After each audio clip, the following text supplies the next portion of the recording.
Commodus was a bad dude. He's the emperor from Gladiator. He didn't kill his dad, like in the movie, but he still had some noteworthy character flaws. He had this weird gladiator fixation. He would battle gladiators in the Colosseum, but they'd let him win, because if they beat him, they'd be crucified. Now, to his credit, Commodus didn't kill them. He accepted their surrender.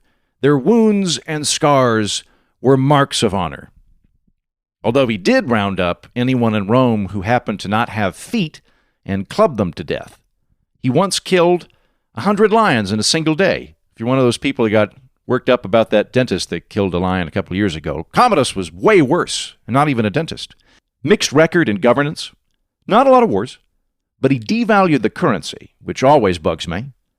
Once, Commodus had two fellas, Maximus and Condianus, executed on the pretext that while they had not actually plotted against him or the state, their wealth and talent no doubt made them jealous of the emperor, so clearly they would at some point.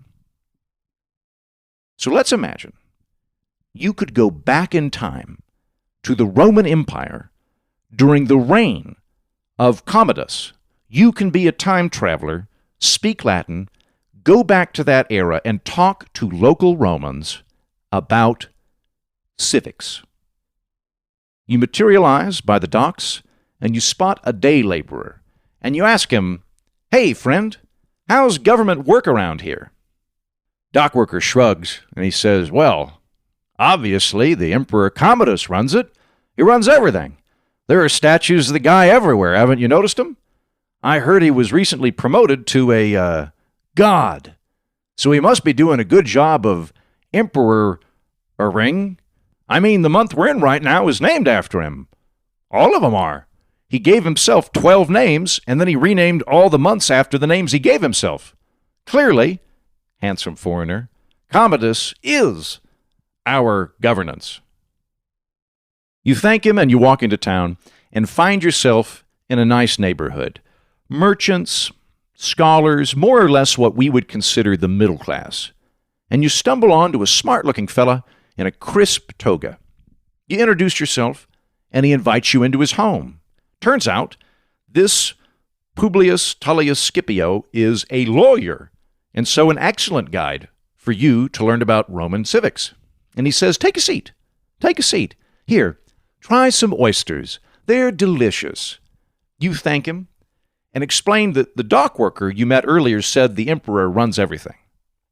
The lawyer Publius chuckles and says, "Well, he can understand why the hoi polloi would think the emperor runs everything, but no. The Roman Republic you are visiting is actually much more complex, predicated on divisions of government, checks and balances, and a highly civilized code of laws. Obviously, Rome is far too big for a single man to run. You see, friend, the Roman government is administered by our two consuls, our chief magistrates. The Centurion Assembly is in charge of taxing and spending, wars and treaties. You've probably heard of our famous Senate because that's where all of the rich families hang out, but the Senate doesn't actually have any legislative powers. Did you know that? It's a prestigious but ultimately advisory body. Most laws are passed by the plebeian assembly, the body which represents most people, like myself. In fact, the legislative power of Emperor Commodus derives from the fact that the plebeian assembly, the people, have elected him as one of our tribunes. His legal authority comes from us. His official powers as emperor are executive in nature. He commands the army and appoints the proconsuls and governors of our provinces. Here, look, stranger, look at this. I want to show you something. Anywhere you find a public building or public work here in Rome, you'll see SPQR, Senatus Populesque Romanus, the Senate and the people of Rome, from whom sovereignty in our great republic is derived. Why, in many ways, you could even say, I suppose, we have three branches of government here: the legislature, the administrators, and the emperor. Did you like those oysters? They're delicious, aren't they? I'm so pleased. Do you like snails? I like oysters and snails. You look tense. Would you like a back rub? Well, you're not real sure what's going on at this point, so you politely excuse yourself from the house of Publius and wander further into the city. You're going to find yourself a pub. And as you wind your way towards the Senate, you spot a dusty old tavern, the Tuna Intra, or what we would call in English, the Tune Inn. And inside you find a haggard old insider, second cousins with the Caesar, former quaestor, fell out of favor, hard times, hard drinker, that sort of thing. You buy him a round of wine and tell him what you learned from your new lawyer friend about the Senate and people of Rome. "Oh, that's all bullshit," he says. "I mean, yeah, technically that's the system, on paper anyway, but it's really a myth more than anything. Back in my day," thanks, top that up. "Back in my day, we all pretended the plebeian assembly wrote the laws, but the Senate really did, because that's where all the rich families were, and they could bribe, blackmail, or fillet whatever law they wanted into existence. Those were good times. Nowadays, we don't even have that kind of honest graft. The emperor does whatever he wants, and the Senate and plebeian assembly race to approve his order. On account of senators, as a rule, don't tend to like being jailed or beheaded. Nah, the Senate and the Assembly, those are just talk shops, regardless of whatever civic scholars claim. The government's run by administrators, and those are appointed by the emperor, but he doesn't really bother with that most days. He's easily bored, so he's too busy being a gladiator and a god and whatnot. He puts the Praetorian Guard in charge. They select the administrators, they run the government, they write edicts, all in his name, which the Senatus Populesque Romanus pretends to deliberate on and approve. Did that attorney guy tell you there are checks and balances, restraints on power and stuff? That's horse shit. It's not Publius Tullius, is it? I know him. He's full of shit. Classic know-it-all, doesn't know a goddamn thing. Listen, take it from me. Here's the real power structure in the quote-unquote Roman Republic you're visiting. There's the emperor, there's the Praetorian Guard that actually runs everything, and then there's a bunch of rich old families cosplaying at democracy and deluding themselves into thinking the Senate can still get hard. Only checks and balances in our system is if the Praetorian Guard screws up enough that one of the emperor's relatives poisons him, or the army revolts and picks a new emperor, basically just personnel changes. All that bullshit about the Senate and the people of Rome is window dressing. There's the emperor, his armed bureaucrats, and the army. I tell you, I was nearly proconsul of Gaul. Did I mention that? No, for real. Hey, Flavius. Hey, Flavius, back me up on this. I was almost governor of Gaul, wasn't I? What? What the hell do you know, you old drunk? Sextus, get this former quaestor another glass of Mamertine, and this time put some booze in it. Anyway, you like snails or what? What are we doing here?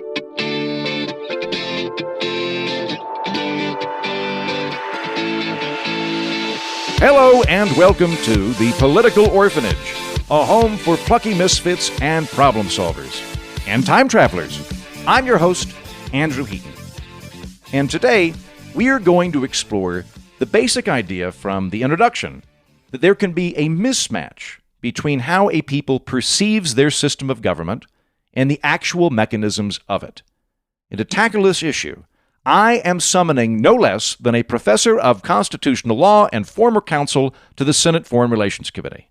We are going to have a sober, analytical discussion about double government and how, in his view, the national security apparatus has become a powerful extra-constitutional fourth branch of government, which is every bit as real and functional as the other three, but invisible to civics classrooms, journalists, and everyone but you and me after today's episode right here on The Political Orphanage.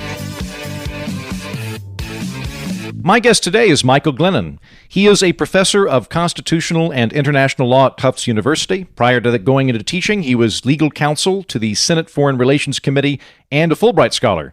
He is the author of National Security and Double Government. Hello, Dr. Glennon. Hello, Andrew. Thank you for inviting me. Pleasure to be here. I'm delighted to have you. Your book made me think and largely disturbed me, and also kind of made me think that I should give a little bit more credence to people referencing the deep state, because you are making the case that there is a kind of shadow government, or as you say in the book, double government. Can you tell us about that?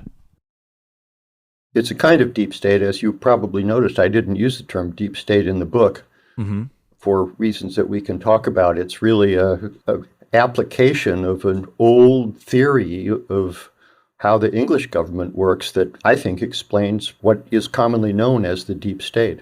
Right. And that English theory would be, I think it's pronounced Bagot or maybe Bagehot. There are multiple ways to pronounce it, I suppose. I say Bagehot, Walter Bagehot. Okay. Walter Bagehot was the author of the theory. He was one of the founders of The Economist magazine. He wrote a book in 1867 called The English Constitution. He was one of the leading public intellectuals of the time. Some people refer to it as the Age of Bagehot.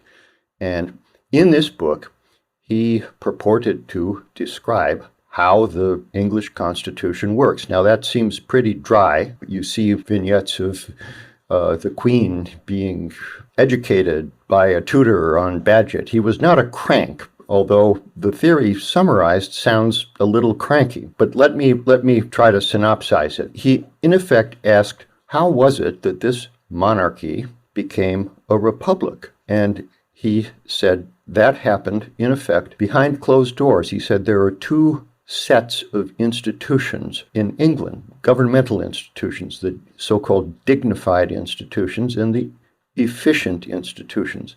The dignified institutions, namely the monarchy, the House of Lords, are believed by the people to run the British government, but in fact, there is a concealed institution, namely the efficient institutions, House of Commons, the Prime Minister, the Cabinet, that engage in the day-to-day running of the British government. It's not Queen Victoria, who, although people believe she runs the government, who actually does it. It's these nameless bureaucrats, really, and public officials that the public is unaware of. And through this process, what he called double government, a concealed republic emerged. The British power of governance gradually transferred from the monarchy to the efficient institutions. And in this way, Great Britain became a concealed republic. So I applied this to the national security state in the United States.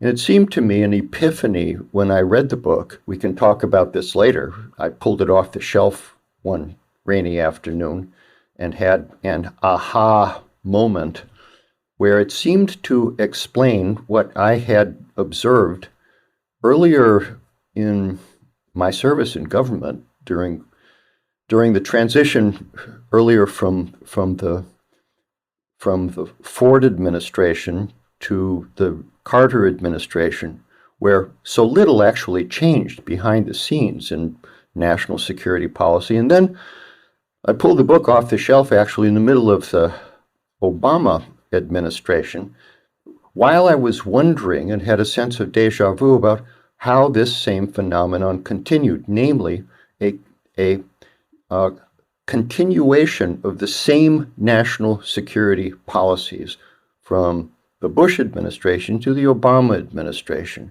One after the next had been unchanged, from drone strikes to prosecutions of whistleblowers, claims of the state secrets privilege, covert operations, et cetera, et cetera. There's a list of 3 pages of these policies that didn't change from the Bush administration, the Obama administration. So I picked up this book, and as I say, it was an epiphany, because it seemed to me that Bagehot had explained exactly what was puzzling me, namely that the United States also had 2 sets of institutions, one for public show, which the American people believed ran the and defined the national security mission of the government and managed the national security operations,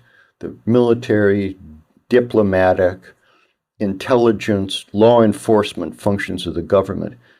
It believed that these were the so-called that the so-called Madisonian institutions, the president, the Congress, and the courts, managed national security policy and defined it.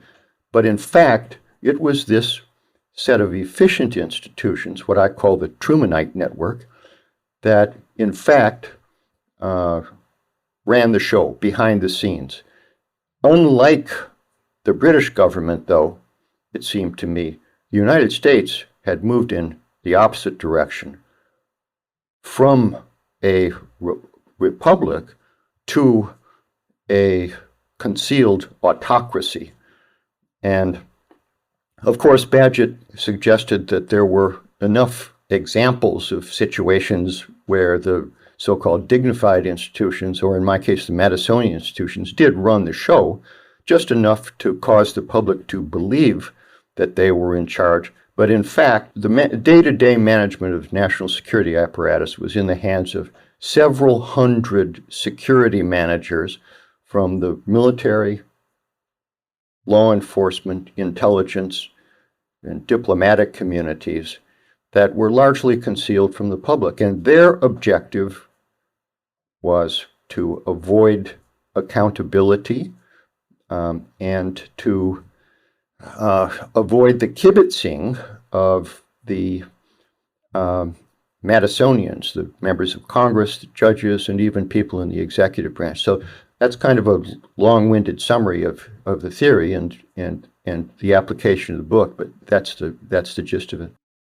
Thank you. I think it's fascinating. And like I said, it's a little chilling because I am deeply Madisonian in my bearing and fairly dedicated to American civics. But I almost want to go back further. I like the Bagehot example of the dignified institutions of the House of Lords versus the efficient institutions, which are the real power running the government. But is it almost like if we were to go back to, say, like second century Rome, now, as Americans looking back at second century Rome, if you were to describe how the state operated, I would say, oh, well, there was an emperor, and the other, like, he was the major power block, and everything was caught up in the emperor, but everything, he was kind of to some extent balanced out by the army. He had to keep the army happy, so it was sort of this balance between emperor and... But if we were to go back to the second century and talk to a Roman lawyer and say, how does your system of government work? They'd go, oh, okay, so there's the plebeians, and they have an assembly, and they come up with taxes, and there's the Senate that votes on them, it handles foreign policy, and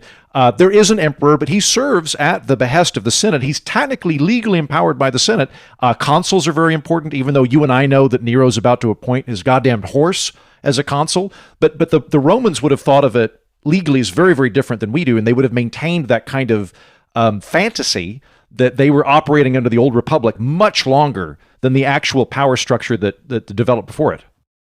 Well, that's exactly right, and I think Augustus, as Gibbon points out in his work on the decline of the Roman Empire, Augustus was careful to maintain the institutions of the Republic, even though they had been hollowed out, and the Senate in particular, because people continued to believe, and he promoted the belief that the old institutions continued to govern. But in fact, while the form remained the same, the substantive control had passed, as you point out, exclusively to the emperors. And the front pieces, the Senate and some of the old Republican institutions became, in effect, museum pieces. They were hollowed out, but they were useful for generating legitimacy. And my book suggests that that's the direction in which our country is moving. So we're kind of at that we're at the twilight of the republic, so to speak, where we're moving towards a place where Congress is a showpiece that creates legitimacy, but the real power is the kind of nebulous security apparatus. I don't want to suggest that this is a vast conspiracy, and here's where I differ from Bagehot. Bagehot implies very strongly that the so-called efficient institutions knowingly and purposefully aggregated power to themselves and seized power from the monarchy. That's not how the American security state emerged. It's not a case of a coup. And this is, or anything like a coup, or the deep state as it's hypothesized for Turkey, for example. And this is where I depart from people who use the term deep state. In a sense, it's worse than the deep state. It's worse than the deep state hypothesizes, because if it were a coup, you could root out the plotters and arrest them and incarcerate them. No, the Trumanite network, so-called, the American national security state, the several hundred people who run it, have emerged with this power in response to incentives that are deeply buried within the American structure of government. There's no purposeful aggrandizement of power, although I hasten to add there no doubt are conspiracies within it to accomplish certain objectives. Depends what you mean by a conspiracy. Plots, schemes. Obviously, there's a lot of plotting and scheming that goes on to Washington. Where does that shade into conspiracies? Who knows? But the fact of the national security state and the power that has been transferred to it is a function of incentives that are baked into the structure of the American system. And I'll just add, specifically, the incentive to avoid accountability for national security disasters on the part of the Madisonians. No member of Congress, no judge, no executive official wants to second guess the national security experts and be faced with the charge that the blood is now on your hands after a major catastrophe occurs. So there is, on the one hand, within the so-called Madisonian institutions, an incentive to play a ceremonial role. And that's what Congress increasingly does. And to let the Trumanites, the national security apparatus, call the shots so that they can say, in the event of a catastrophic terrorist attack, for example, look, I just deferred to the experts. That's what the judges do. That's what members of Congress do. And that's what the courts do. And on the other hand, on the other side of the equation, of course, in the Pentagon, the CIA, and the NSA, they are more than happy to exercise that power because they don't want these generalists kibitzing and looking over their shoulders and second-guessing them. They know more about the subject than the generalists. So naturally, they have an incentive to resist this second-guessing. And this is, it's a lot more complicated than that, but that's the fundamental dynamic that explains the massive transfer of power that has occurred from the Madisonian institutions to the Trumanite network over the last 70 years. And quickly, before we get into that deeper stuff, I just want to clarify the terms we're using. When you say Madisonian, you're referring to that kind of constitutional prerogative of the three branches of government. Right. And yes. why are you? Where does Trumanite come from? Why is Trumanite the other wing of this?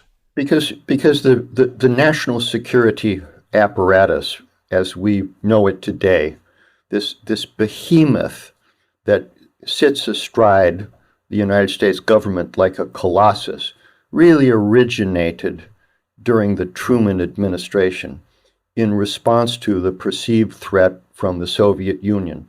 It was during the Truman administration that the National Security Act was enacted, the CIA was created, the military power was consolidated within the Joint Chiefs, and it was this structure and framework that has emerged into the modern national security state. You can argue about certain elements. Of course, J. Edgar Hoover was around before that.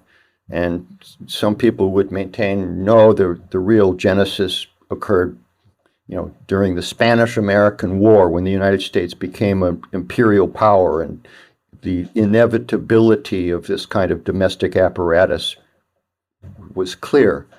But I think that in terms of sheer numbers, the thing traces most directly to the Truman administration. Well, plus, like Truman, you mentioned in your book, saw a need and articulated a need in his mind to have a efficient, rapid response kind of bureaucracy that was not inhibited by all of the protocol and proceduralism of the legislature. That he was kind of like, look, the Soviets are going to have nukes soon. We got to have something that can respond within minutes. So I'm just going to create this administrative agent or multiple administrative agencies that are going to handle that. And so it kind of, I think it makes sense to chart it to its birth. Now, establishing all of this, I think a lot of Americans would hear us talking and would say, Congress is clearly still doing the budgets. They're sclerotic and everybody hates them, but they're regardless of the level of competency, that institution still runs the taxes. The president. Everybody's always talking about stuff the president's doing, and you either like or dislike the courts, but it seems to be doing its job as well. The CIA, the FBI, the NSA, that all feels like it's on the periphery, where it's people that are catching bad guys or doing stuff in countries I've never heard of. So how could that really amount to a kind of shadow government? Well, you put your finger on exactly the reason that people reject the notion of a shadow government. And in your words, it feels like that's not what's happening because of the information that's successfully put before the American people. And there's no short answer to why that is wrong. You have to look at each of the three branches of government and the Trumanite network in detail. But just to give you a very superficial and summary answer, looking at those three branches of government beneath the surface, you can understand how that occurs. First, the executive. This is the hardest part to explain. People have a notion that there's a top-down policymaking process within the executive branch. The president sits at the peak of the pyramid, and the president sits in the Oval Office and issues orders, and people within the bureaucracy click their heels and snap to it. That is not how the process works. It is a bottom-up process in which policy proposals percolate up from within the bureaucracy to the point that, going back to Truman said, experiencing this, Eisenhower is going to be so disappointed. He was the supreme Allied commander of NATO. He's going to go into the White House expecting the same thing. He's going to snap his fingers and nothing will happen. He'll be so surprised. George Bush had exactly the same reaction when he left the presidency. One of his aides said to him, "What's the single thing that's surprised you most about the presidency?" And his answer was, "How little power I actually have." So why is that? It's a complicated process to understand, but the short of it is the president is more presider than decider. He presides over a massive bureaucracy that has developed a will of its own. That explains the perplexing continuity in American national security policy. The president is continually presented with options that are not really options. Famously, Henry Kissinger would present the president with three options. One extreme that was too ridiculous, another extreme that was too ridiculous, and one in the middle that he wanted, which was the only sensible one. This is a classic bureaucratic technique, so that when the president issues an order and he he refers to my Secretary of State, my Defense Department. It feels like, as you say, it feels like that's the way the system works. But no, the order is formulated by the bureaucracy, presented to the president, and the president then gives the order. That's the way it works. And Ted Sorensen and many, many, many people from multiple administrations have described this process. So it's a bottom-up process, and a president who is on multiple occasions presented with the specter of mass resignations from the Pentagon or the national security establishment if he crosses them, or extreme embarrassment if he doesn't take their advice, e.g. Joe Biden and Afghanistan.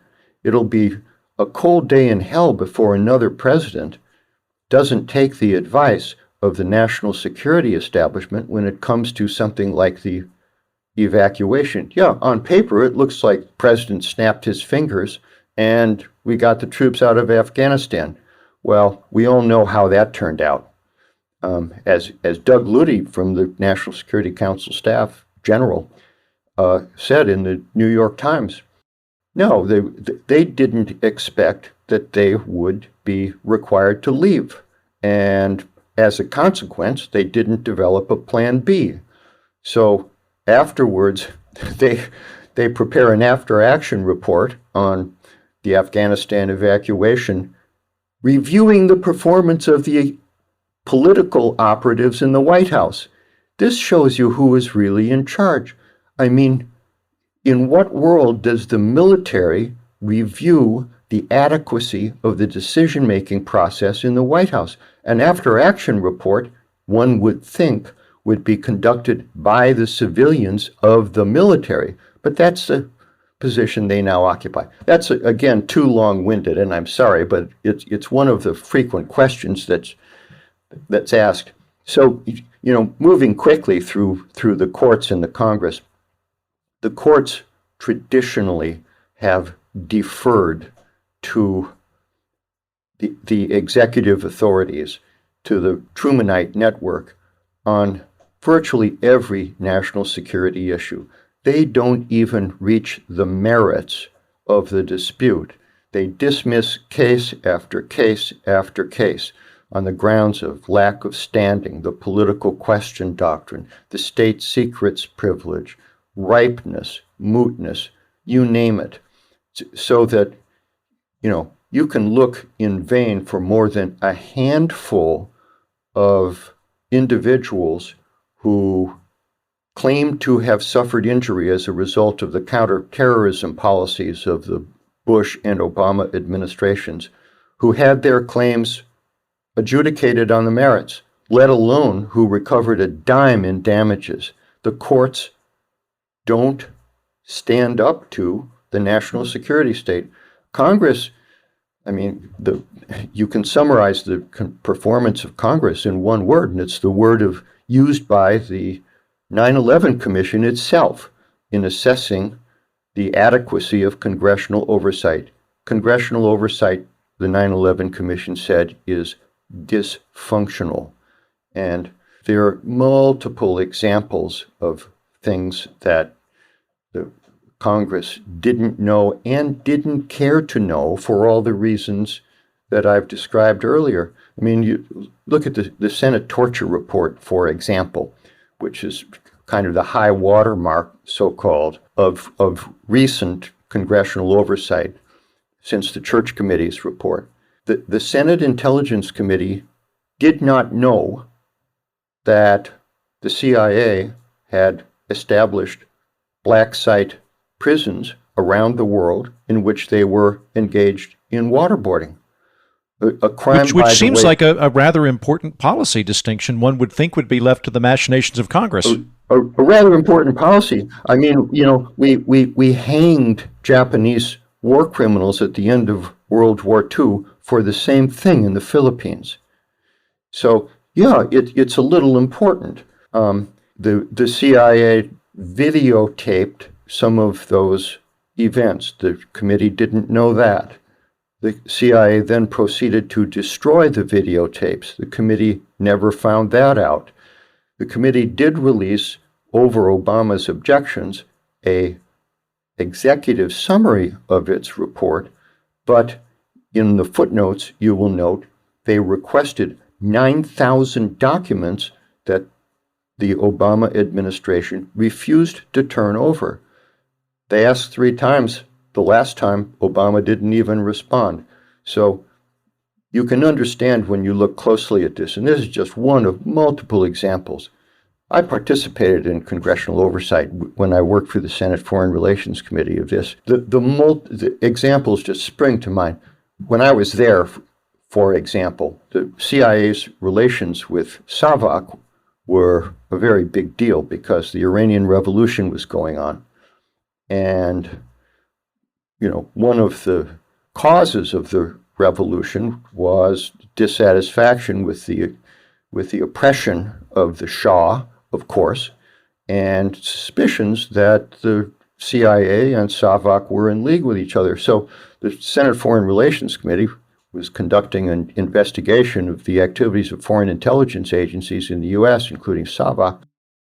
They refused to tell us about their relations with Savak. They said, go to the Senate Intelligence Committee.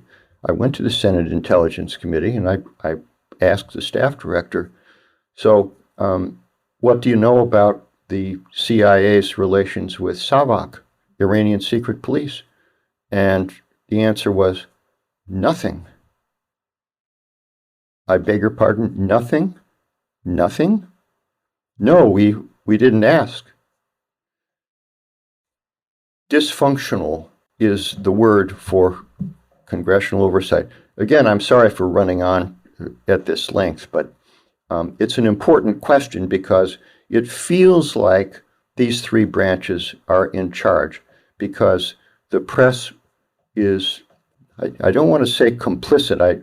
I'm not sure that there's any purpose or intent in the misleading impression that's created. But boy, the public is deluded into thinking that the national security apparatus is under the control of the Madisonian institutions, because it is not. Part of the takeaway I'm getting is that the people that are in this Trumanite wing, NSA, CIA, FBI, whatever it is, are apt to go to the president, and if in some weird Twilight Zone episode I were to become the president, I'm a generalist. I'm aware of that. I do not have a lot of specific knowledge. I've got it in one of maybe 3 different categories that I could really come in and start thumping tubs. National security is not one of them. So if somebody came in from an agency I've never heard of before, and we really got to figure out what we're going to do with Yemen, I'd be like, I would very rationally go, well, what are our options? And then they've already kind of figured out what they want to do. And it sounds like, based on your experience with the Senate committee, that the CIA was just kind of doing its own thing.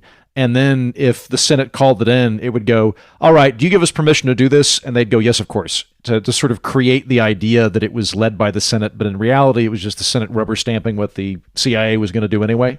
I think that the oversight committees would be lucky if the CIA came in and said, we're going to do this and we'd like your approval. They rarely ask for approval. And in fact, the Supreme Court in the Chadha case made it clear that you can't empower a congressional committee to disapprove covert operations, among other things. But many of the sorts of things that we're talking about have never been reported to the oversight committees. I mean, well, the one that stands out in the book that shocked me was that apparently the NSA was created by executive order in 1952, and Congress didn't find out about it till 1970. That's insane to me, that the NSA could operate just by fiat within the executive branch, and Congress not even know about it for 20 years. That's something. One of the tapes that came to the public's attention during the Watergate fiasco was Nixon. He was in a meeting in which someone referred to the NSA, and his response was, the NSA, what's that? He was vice president at the time the NSA was created, of course. He had, as a matter of fact, entertained in the Houston plan authorizing the NSA to engage in mass surveillance of the United States population, but he couldn't even remember what it was. Hmm. But as I say, there are many examples in the book of this sort of thing happening during the Kennedy administration. It's hard to believe this. At the outset of the Kennedy administration, he was repeatedly misled by the national security apparatus, the Bay of Pigs operation, for example. He was led to believe that when the Cuban fighters landed on the Bay of Pigs, an uprising would occur and no American intervention would be necessary. Well, we all know what happened. That didn't turn out that way. And the CIA believed, contrary to what they conveyed to him, that at that point, Kennedy will have no choice but to introduce the United States military to save these people from being slaughtered on the beaches. He didn't do that. They were furious at him, and he believed he had been misled. And this is when he supposedly made the statement, the famous observation that he wanted to splinter the CIA into 1,000 pieces and scatter it to the winds. But it wasn't just the CIA. The National Security Council, his own staff, at the beginning of the administration, asked the Pentagon for a copy of the so-called SIOP, the Strategic Integrated Operating Plan, the essentially the target list within China and the Soviet Union that would be hit in an all-out nuclear exchange. And the Pentagon's response was, well, we're sorry, but we don't release that information to anybody. He got it, of course, ultimately, but that was what he and other presidents have dealt with. The national security establishment has become an autonomous force, kind of a fourth branch of the government. But we can talk further about that later if you want. Well, sure. Actually, can you kind of can you give it some?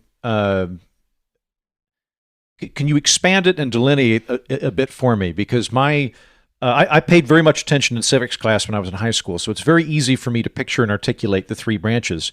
But when we talk about the Trumanites, the national security apparatus, what agencies are we talking about? Are we just talking about the ones we mentioned specifically? How big is it? Are they coordinating? Is it just this kind of random network? Like what does that wing look like? You know, I think 2011, the Washington Post did something that it doesn't do much anymore: investigative reporting. And William Arkin and Dana Priest, two of their top investigative reporters, did a study aimed at answering that specific question. How big is it? And the report is entitled Top Secret America. I think it's still on their website if it hasn't been taken down yet, but in 2011, the answer to the question was that the sprawling bureaucracy that we are talking about subsists in 46 different departments and agencies of the federal government. Not only the commonly recognized ones, but multiple smaller ones that are not subject to public scrutiny. They do business with 2,000 in 2011 with over 2,000 private entities, private corporations, many of them front operations, in 10,000 locations around the United States, with a budget of approximately $1 trillion and a workforce that's largely secret, as is the budget, but we know that there are over 5 million Americans who have top secret security clearances, and virtually all the work is classified, so the workforce is in the millions. It is a massive, sprawling operation. So at least with the government side of that, it's easier for me to picture that because I'm sure there's a bunch of different like the State Department's Special Operations Force on Bangladesh, like that kind of thing, where there's these niche organizations you never heard of. With the private ones, are you talking about defense contractors? Are you talking about like the Rand Corporation, or there's some think tanky group? I can't remember the name of it. It's like the every single foreign policy person ever is a part of it, the National Security Council or something like that. I can't remember what it is, but are you talking about like kind of think tanks or corporations or all of the above? When I say the Trumanite Network, I'm talking about the several hundred individuals within the government who run the national security apparatus. These are upper level administrative officials, deputies, deputy assistant secretaries of, and cabinet members, of course, of the agencies that we've been talking about. And the National Security Council staff, which consists of presidential appointees. The president gets about 4,000 appointees. There are about 600 appointees within the national security establishment who theoretically can change from administration to administration. It takes a long time to fill those positions because a number of them require Senate confirmation. And as you know, that's a lengthy and involved process. But the short of it is that the people I'm talking about are the people in government. And the Bagehot's theory is applicable not to the so-called military-industrial complex writ large, which is what a lot of people who refer to the deep state really are thinking about. The whole shebang, including the tentacles in the arms manufacturers and academia and the think tanks. No, my book deals with principles of organizational behavior and how this network within the government operates and responds to incentives that are a part of the system. So, noting that that you were describing an incentive structure rather than a cabal, that this is not a thing where the FBI, the CIA, the NSA, they all get together, smoke cigars, and determined how to have a coup, and they were going to do a quiet. It's not that kind of thing. It's more like, I assume, to go back to our Bagehot example, when George the First is going back to Hanover all the time. He's like, look, I don't want to deal with England. Just have the prime minister do it. Like it's the prime minister just kind of picked up the slack, something like that. So noting that, are the Trumanites, do they also labor under this Madisonian illusion? If you were to grab somebody from this network, would they honestly say the American government is three branches and so on and so forth, and I'm just a part of the agencies, or are they aware of this as a amorphous fourth branch of government? My experience is that they're not conscious of operating as an amorphous fourth branch of government. They see themselves as working for the president. They are not conspirators or plotters who seek to subvert constitutional processes, as I say in the book. They are, for the most part, patriotic, hardworking, smart Americans who believe correctly, in most cases, that they are performing an invaluable public service, namely protecting the nation from external and internal threats to its security. What they do not focus on is that while James Madison famously said in the Federalist that is one of the Constitution's objectives, to establish a government that protects the people from internal and external threats, there was, Madison said, a second objective of the Constitution, and that is to protect the people from the government. And they are oblivious in many cases to the failure of the system to do that. Can we talk about the incentive structure for a minute? You said earlier that there's a sort of one incentive that's present is if I'm Congress, I am going to defer a certain amount of power to the national security apparatus because I don't want to have responsibility for bad things. So if something bad happens, I'm not on the hook for that. So that's one incentive structure that's there. In the book, I thought a very salient criticism you have of Madison's original design was that in terms of balancing the three branches of power, Madison thought that all of the institutions would vie against each other, and it didn't really occur to him that Congress would really operate as a bunch of independent actors trying to maintain their personal job, and that he sort of miscalculated where that balance of power would be. Are there other incentive structures that continue to engorge the national security apparatus that we should be aware of? Well, you're asking a two-part question. Let me answer the first part by relating a personal experience. And this gets back to your earlier question, by the way, of instances in which the national security apparatus misled or lied to Congress. When I was there, a rare event occurred. An intelligence official was prosecuted for lying to Congress. Richard Helms, the director of Central Intelligence, DCI, the head of the CIA, was prosecuted for perjury, lying.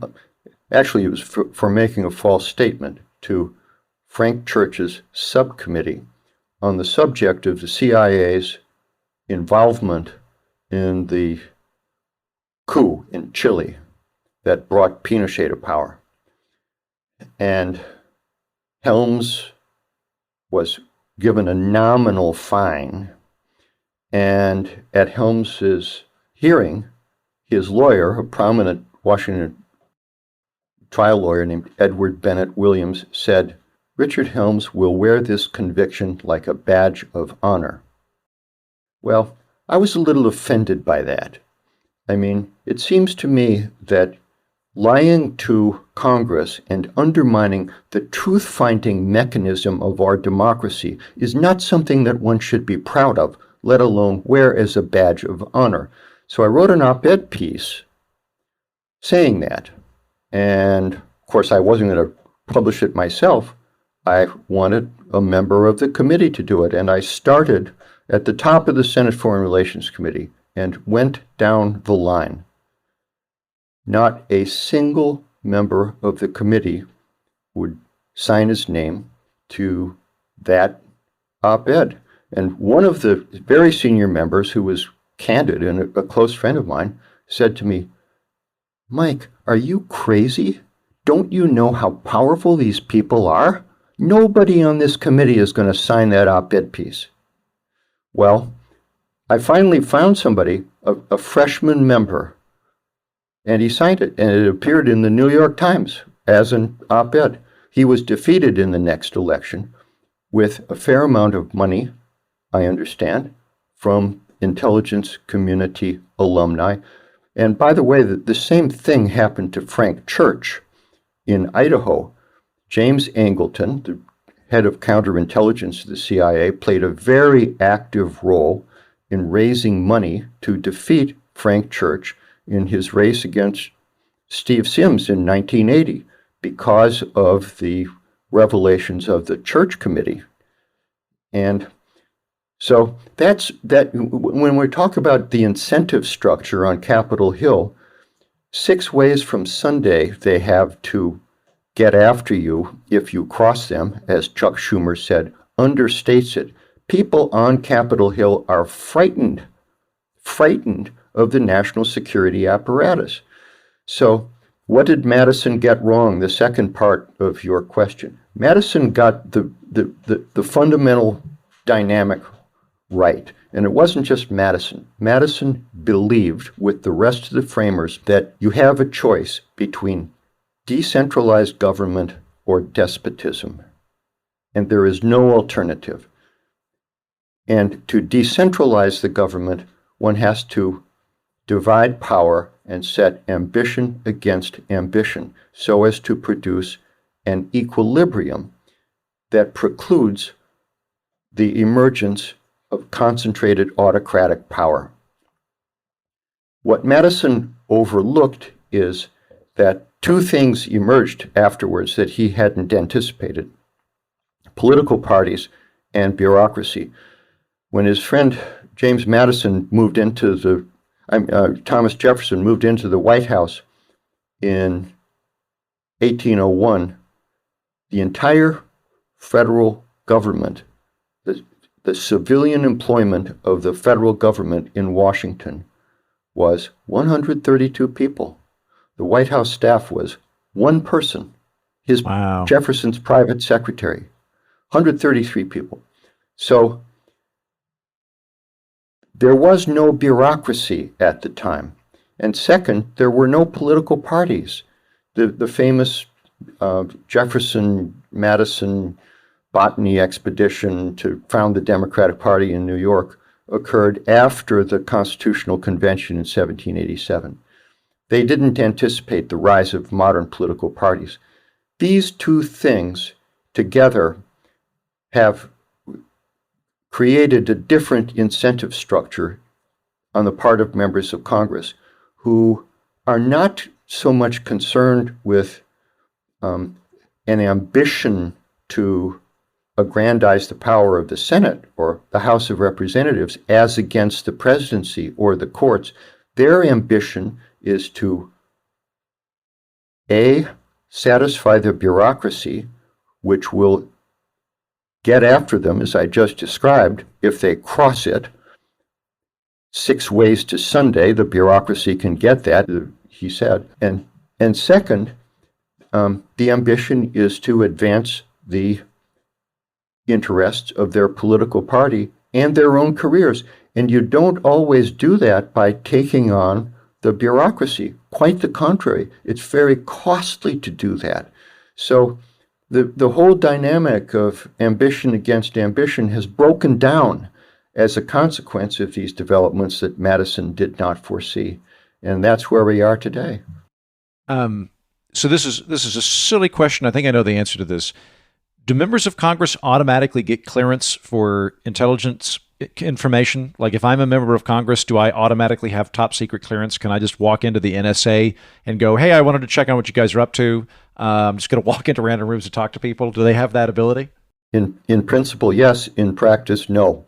When I was the committee's lawyer, our understanding was every member of Congress had any and every clearance that there was. Top secret and every compartmented clearance above top secret. I didn't automatically have it. I had to apply as the legal counsel of the Senate Foreign Relations Committee for things like the Q clearance, and it took months to get cleared for that, and other compartmented clearances. But members of Congress don't need to do that. They automatically have every clearance there is. But it's not simply a matter of, saying to the CIA, by the way, I'm going to drop by today. I'd like to see your files on the Kennedy assassination. Good luck with that. Well, plus on top of that, based on what you've said earlier, I, as a member of Congress, might have the ability to look into the files, but I also have to know of their existence first. So if the CIA is doing black op operations or has detainee centers in Saudi Arabia and they haven't bothered telling me about it, I don't know to look for it. So even if I'm permitted to get into it, it may never come to my attention. That's exactly right. I mean, you have to be in the stream of intelligence with briefings and background information to understand what questions to ask. You can't simply, as a bolt out of the blue, drop in and ask intelligent oversight questions. You'll just get the runaround. How does budgeting work for all this? Because it seems kind of soupy. I mean, is it just piecemeal where the Defense Department's undersecretary of rain gutter protection comes into Congress and they just they individually do it? I gather that there's not just a part of the budget that is the national security apparatus, that it's aggregated to lots of different things. There's a classified annex to the budget in which the CIA and other national security accounts are spread around, and most members of Congress don't know what they're voting for. They can find out, but they don't find out. A enterprising member of the public several decades ago read the Constitution, and it turns out there's something called the Public Accounts Clause, in which the Constitution requires that such expenditures be made available to the public. And this individual went to the courts and said, hey, I'd like to know what the CIA's budget is. And true to form, the courts said, guess what?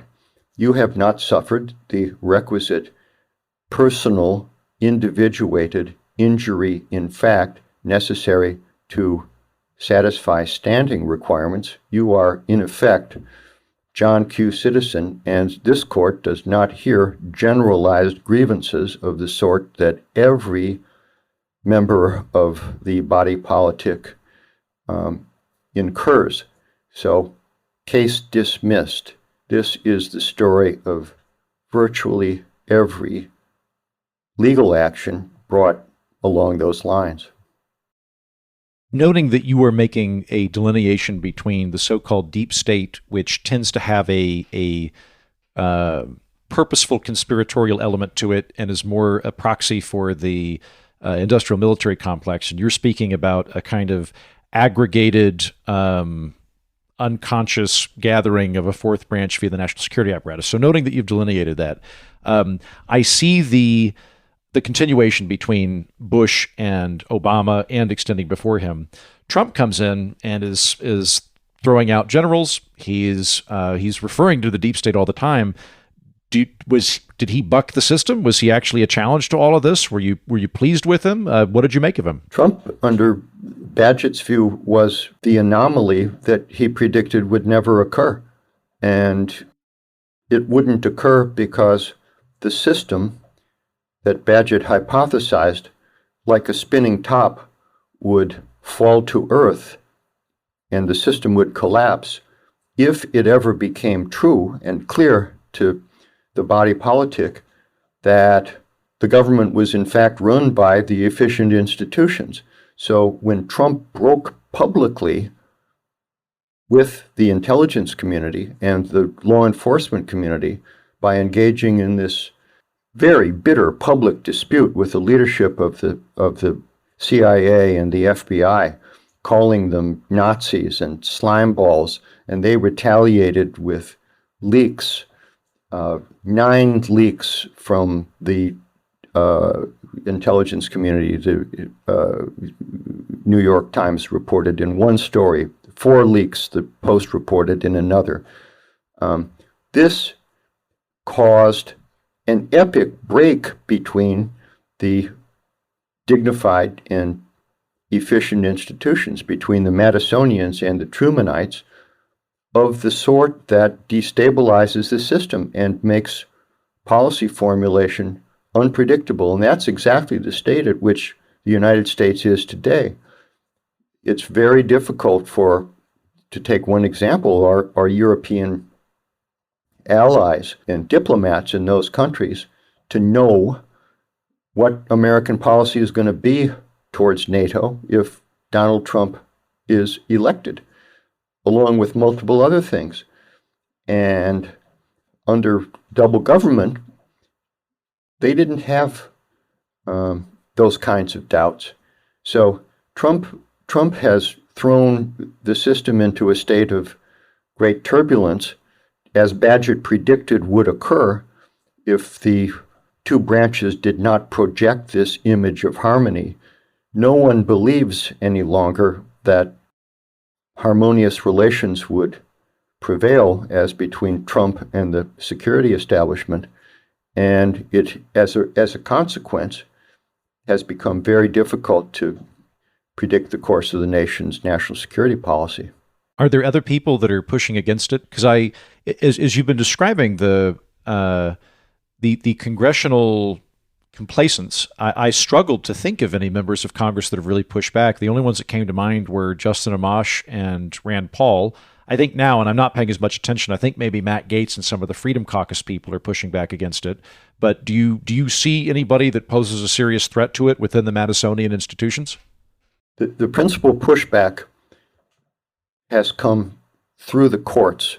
Recently, in cases such as, most prominently, Missouri against Biden, in which the joinder, the merger, the fusion of the national security state with the social media platforms has become evident. And as the judge said in issuing this temporary injunction, if these allegations are true, and in 155 pages of his opinion, he details why it sure does look like they're true, the United States is now in the midst of the most massive censorship regime that has occurred in peacetime years in this country. And it's managed by as I say, the national security apparatus in conjunction with the social media platforms as detailed in the Twitter files and the discovery that is available online, which is horrifying, which shows that they have operated hand in glove to keep pertinent information from the American people. So when people say, well, gosh, I don't know anything about this, that's a surprise to me, that can't really be true, it doesn't feel this way, to use your earlier words. Of course it doesn't feel that way. That's how censorship works. You're not exposed to the information that the judge details in this opinion, so it doesn't look like anything is awry. That's where we are now, and so the principal pushback is now coming through the courts. But I'll just leave it at this. This is an important step for the courts to be taking to push back with respect to the violation of the First Amendment. But Learned Hand probably got it right. It's an important step, but it's only a short-term solution. Hand said, when the spirit of liberty dies in the hearts of the people, no constitution, no law, no court can save it. If these institutions of our government that we cherish so much and fought so hard to establish are going to survive, that is where the pushback is going to have to come from the American people, not from Congress, not from the courts, and not from the president. You mentioned in the book several times that civic virtue is of paramount importance, that civic virtue is not just an idea, but is in fact part of that Madisonian balance. While I like the idea of it, it seems pretty squishy to me. How would civic virtue actually modify the structure that we're living in? How would it come to truly manifest in a change?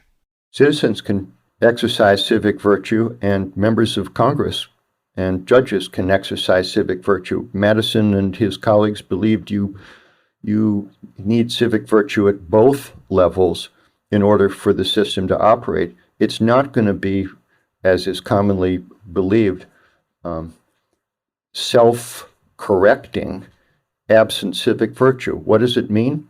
Number one, on the part of citizens, it means voting for people on the basis of study as the consequence of a deliberative process in which you listen to people who have different views than you do and recognize that neutral principles of general application have to govern our country. You don't always get your way. The courts are not illegitimate because they hand down decisions that you sometimes dislike. You've got to accept the results of the process. This is very hard for a lot of people to understand these days. They look at the outcome as the only thing that's relevant. No, it's a pre-agreed process. You sign on to the process and you agree to accept the results even if you don't like the results. That's what civic virtue means ultimately, and on the part of the people. And then secondly, as I said a moment ago, members of the government have to, and Congress in particular, have to recognize that there's there's more at stake than the success of their party or pleasing the federal bureaucracy. You've got to take pride in your institution and your institutional prerogatives, so that when the executive refuses, for example, to produce information in response to a congressional subpoena, when executive witnesses lie to the Congress, as James Clapper did in response to the question from Ron Wyden, and is there massive surveillance going on? No, it was a flat-out lie. It was perjury. But no, the members of Congress, Dianne Feinstein presided over that hearing. She knew the truth. She knew he was lying. She never raised a peep. President Obama, Clapper's boss, knew he was lying. He never raised a peep. That's what's meant by a dearth of civic virtue. You can't have a democracy that survives unless people are committed to the public good. And that means the rule of law. And that means, again, neutral principles of reciprocal application that apply notwithstanding the political identity of the actor. And without that, we are lost. So we're going to wrap up here in a minute. Can I ask you a couple of left field questions? Sure. Okay. You mentioned in the book that Daniel Patrick Moynihan wanted to abolish the CIA. A fact I didn't know, and I like what I know of Daniel Patrick Moynihan, and I know he was best friends with George Will, so that's good enough for me. If you were in the Senate and there was a bill before you to scrap the CIA, would you vote on it, and would you tack on any other agencies? Truman, by the way, proposed the same thing a couple weeks after Kennedy's assassination. He did that in an op-ed piece in the Washington Post, which was buried for many years. You can now find it again. Really? Yes. It's while out of office after Kennedy died, he said we need to get rid of the CIA. Well, that's an interesting question. Why? What prompted that? What was the suspicion that led Truman to write that? I don't know. That somebody ought to look into that. Anyway, would I abolish it? I wouldn't abolish it. For the same reason that I'm opposed to, defunding the police. We need the police. We need an effective intelligence agency. But among the many reforms that need to be put in place, many of them suggested by the Church Committee, I worked for Frank Church, and never implemented, is the possibility of splitting the CIA into an agency that engages in what is now handled by the Directorate of Operations, covert operations, basically, and analysis, the Directorate of Intelligence, which should be an impartial analytic agency that simply tells people in the government and Congress what's going on. So we need both of those, but there's not adequate oversight of the operators. It's intolerable to allow this situation to continue. So the short answer is I wouldn't abolish it, but I'd sure reorganize it. I brought on Charles Cook from National Review about a year ago on a bonus episode of this program because he is for abolishing the FBI. And I had a similar take to you where I said, I see some elements of the FBI that I would maintain, but my inclination would be to break it up into smaller agencies. Were we to do that with the CIA, the FBI, and balkanize them and split them up, would they be subject to those restraints Madison talked about with balance of power, or would we merely be breaking up them in order to kind of reduce the clout they individually have? Would it be effective merely to separate them, or would that just be easier to keep tabs on? Well, let me back up a step with respect to the FBI. One of the things that the Church Committee recommended that was never adopted was a charter for the FBI. People don't realize this, but there's no statute that, in clear, simple terms, sets out the powers and limits of the powers of the FBI. So, for example, and this is a good experiment for for listeners. There's a basic question.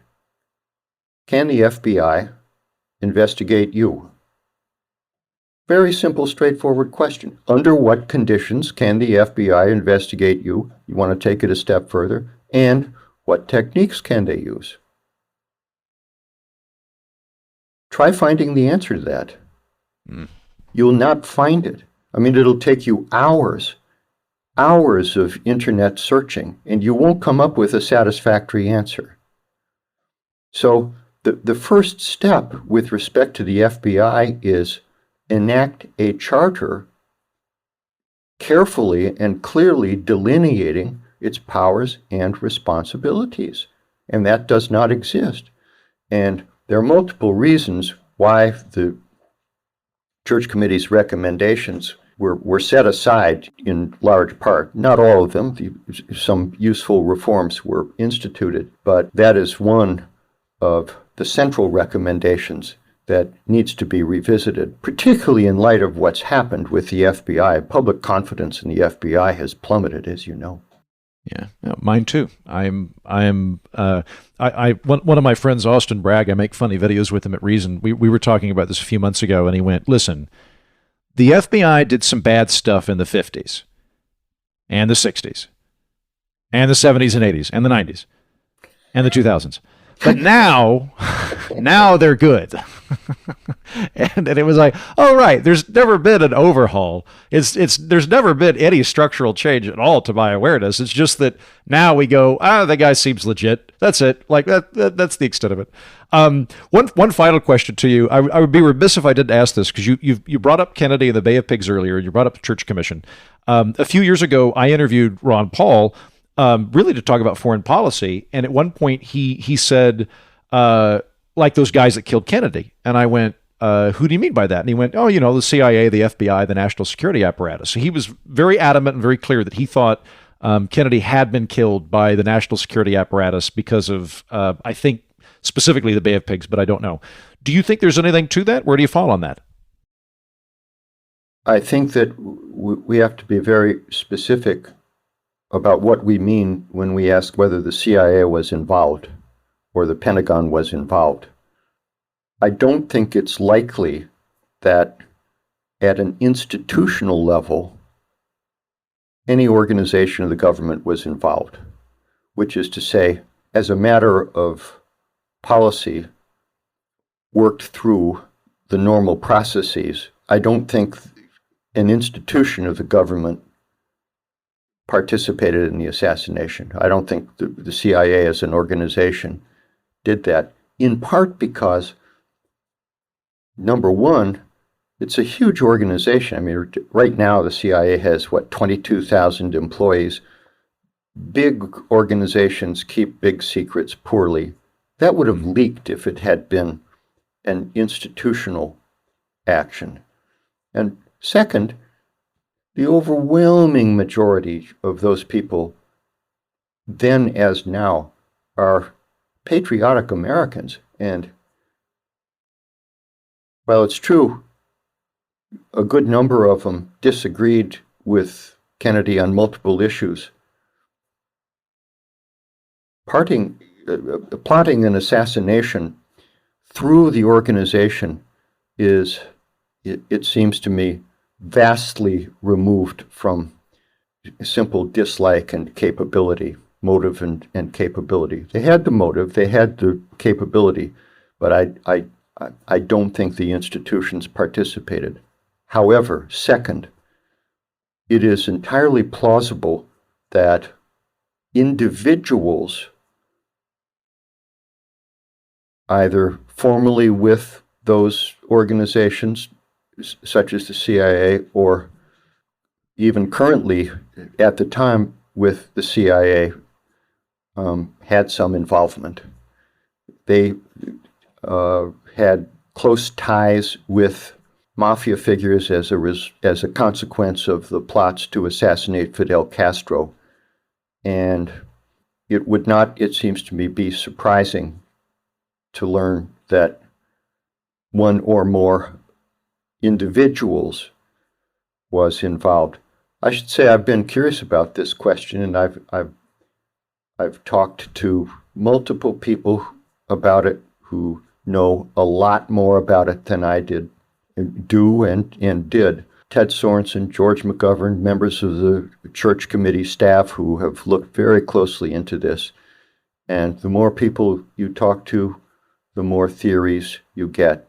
So my answer to the question, was the CIA responsible for Kennedy's assassination, is it depends what you mean by responsible for and involved. Okay. Well, I will go ahead and wrap up our talk there. I very much enjoyed talking to you, Dr. Glennon, and I will note that due to just the sheer content of your book, we didn't get to all of it. The book, again, is called National Security and Double Government. You can get that on Amazon, or you can go to mightyheaton.com/featured, where you can see it and all the books described. And I'll add, there was a whole bunch of stuff we just didn't have time for on just the sheer amount of times people from national security agencies have flat out lied or concealed information from Congress. And if people interested would like to dig further and get examples of that to flesh out the rest of the story, I would encourage you to read Dr. Glennon's book. All right. Thank you, sir. Andrew, thank you very much. It's been my pleasure. If you want to dive a little bit deeper into today's discussion, I have posted links in the episode description to bonus episodes with Charles Cook on abolishing the FBI and Dr. Ron Paul on a variety of topics, including who he thinks killed Kennedy. Those are both bonus episodes. They're past ones. They're available to patrons of the show in thanks for their support. And you can join them by going to patreon.com/Andrew Heaton. I dare say today's episode was a sober, level-headed approach to the concept of double government. We hardly got into any wacky conspiracy stuff at all, because that's what this week's bonus episode is about. Conspiracies. All the stuff that was too reckless and difficult to back up to say in front of the paywall. If you want in, go to patreon.com/Andrew Heaton. That's patreon.com/Andrew Heaton. Thanks. That's the show. Thanks for listening. Thank you, Eric Stipe, for editing today's episode. Thank you, Michael Glennon, for coming on. And thank you, patrons, who make the whole show possible. Until next time, I've been Andrew Heaton, and so have you.